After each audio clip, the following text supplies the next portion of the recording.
امام حسن علیہ السلام نے معاویہ بن ابی سفیان کے ساتھ مصالحت اختیار کی تھی اور کچھ شرائط کی بنا پر خلافت معاویہ بن ابی سفیان کو سونپ دی تھی۔ جب معاویہ بن ابی سفیان انتقال کرنے لگے تو انہوں نے اپنے بیٹے یزید بن معاویہ کو بلوایا اور اسے کہا کہ میں چاہتا ہوں کہ میں اپنے بعد تمہیں اپنا نائب اور خلیفہ نامزد کر دوں، چنانچہ تمہاری بیعت عام مسلمانوں کے لیے 3 افراد کے پیش نظر ضروری ہوگی۔ ان میں عبداللہ بن زبیر اور عبداللہ بن عمر فاروق اور تیسرے امام حسین رضی اللہ تعالی عنہ ہیں۔ عبداللہ بن عمر اور عبداللہ بن زبیر تو شاید دولت یا خوف اور دباؤ میں آ کر تمہاری بیعت کر لیں، لیکن صرف حسین ابن علی ہی واحد شخصیت ہیں جو تمہاری بیعت قبول نہیں کریں گے۔ چنانچہ میں تمہیں وصیت کرتا ہوں کہ تم حسین ابن علی رضی اللہ تعالی عنہ کو بسم اللہ الرحمن الرحیم، اللہ کے نام سے شروع جو بڑا مہربان نہایت رحم کرنے والا ہے۔ السلام علیکم محترم ناظرین کرام، مغیرہ ابن شعبہ نے 50 ہجری میں پہلی بار امیر معاویہ کے سامنے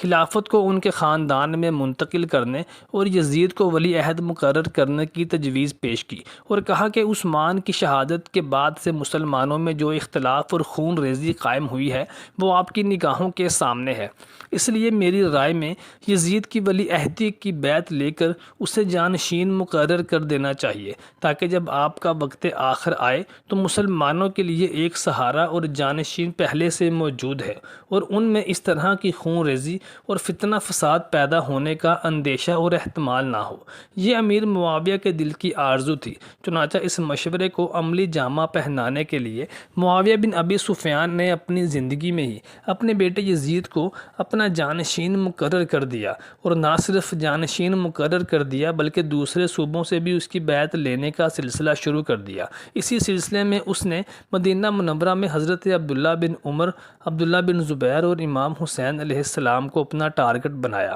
ان تینوں کی بیعت لازمی ہے کیونکہ عام مسلمان ان تینوں کی تقلید کرتے پائے جاتے ہیں۔ دوسری جانب اس نے اپنے بیٹے یزید کو بھی وصیت کی کہ عبداللہ ابن عمر، عبداللہ بن زبیر اور امام حسین علیہ السلام ان تینوں سے اپنی بیعت لازمی لے لینا، اور ساتھ ہی فرمایا کہ عبداللہ ابن عمر فاروق تو متقی پرہیزگار انسان ہے، اس کو خلافت اور سیاست کے معاملات سے کوئی دلچسپی نہیں ہے، لیکن عبداللہ بن زبیر لومڑی کی طرح چالاک شخص ہے، اس سے بچ کر رہنا، مگر میں تمہیں وصیت کرتا ہوں کہ آل رسول امام حسین علیہ السلام کے ساتھ نرمی کا رویہ اپنائے رکھنا کہ وہ آل رسول ہیں۔ محترم ساتھیو، تاریخ کی کسی بھی کتاب میں یہ درج نہیں کہ معاویہ بن ابی سفیان نے یزید کو امام حسین علیہ السلام کے ساتھ اس طرح کا سلوک روا رکھنے کی وصیت یا نصیحت کی ہو۔ اہل تشیع کے مواخذ میں یہ الزام وہاں حضرت معاویہ پر بھی لگایا جاتا ہے کہ انہوں نے اپنے بیٹے یزید کو وصیت کی تھی کہ تمہاری خلافت کی راہ میں جو بھی رکاوٹ ڈالے، پھر چاہے وہ حسین ابن علی رضی اللہ تعالی عنہ ہی کیوں نہ ہو، ان کو ساتھ بھی سختی کے ساتھ نپٹنا۔ تاریخ کی تمام کتابوں میں اس کے برعکس روایات درج کی گئی ہیں۔ یزید نے خلافت اور دولت اور اقتدار کی لالچ میں آ کر خانوادہ اہل بیت کو بے دردی کے ساتھ شہید کروایا۔ حضرت امام حسن رضی اللہ تعالی عنہ کی خلافت اس خلافت راشدہ میں سے ہے جس کی مقدار خود حضور اکرم صلی اللہ علیہ وآلہ وسلم نے ایک حدیث شریف میں بیان فرما دی ہے، یعنی آپ نے فرمایا کہ میرے بعد خلافت 30 سال تک رہے گی۔ تو خلفۂ راشدین کی چاروں خلافتوں میں 30 سال کی مقدار پوری ہونے میں 6 یا 6 ماہ کم تھے۔ انہی 6 ماہ میں کچھ اور ایام تک امام حسین رضی اللہ تعالی عنہ نے امور خلافت انجام دیے۔ اسی بنا پر امام حسن رضی اللہ تعالی عنہ آخر الخلفاء راشدین کہلاتے ہیں۔ پھر 30 سال کے بعد خلافت بامانی امامت و ملک گیری کہلانے لگی تو معاویہ بن ابی سفیان حضرت امام حسن رضی اللہ تعالی عنہ سے صلح کر لینے کے بعد بالاتفاق خلیفہ برحق قرار پائے۔ اس کے بعد جو حضرت امیر معاویہ رضی اللہ تعالی عنہ کو خلیفہ نہ مانے وہ خارق الاجماع مسلمین اور حضرت امام حسن رضی اللہ تعالی عنہ کا مخالف اور دشمن ہے، بلکہ در حقیقت اس میں شعبہ رفض ہے۔